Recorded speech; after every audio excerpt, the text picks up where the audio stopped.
Alasan Menteri Satrio dituding tampar pegawai hingga pecat ASN. Tuduh ada yang tak senang. Hemat. Menteri Satrio Sumantri Brojonegoro menanggapi soal adanya aksi unjuk rasa yang dilakukan pegawainya. Ia menduga aksi tersebut dipicu ketidakpuasan terhadap kebijakannya mengenai rotasi dan mutasi. Satrio menuturkan, mutasi itu dilakukan sebagai upaya pembenahan setelah adanya pemecahan kementerian menjadi beberapa entitas mandiri. Kita ingin membenahi. Pak Presiden mengatakan harus hemat dengan anggaran pemerintah.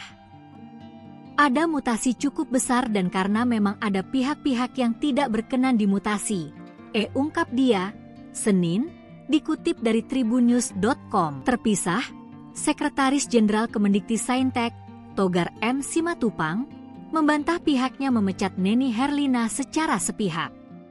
Ia mengatakan ada penjaminan mutu yang harus dilakukan oleh para pegawai Kemendikti-Saintek. Sebelumnya, heboh Menteri Satrio disebut arogan hingga memecat pegawai Kementerian Pendidikan Tinggi, Sains, dan Teknologi secara sepihak.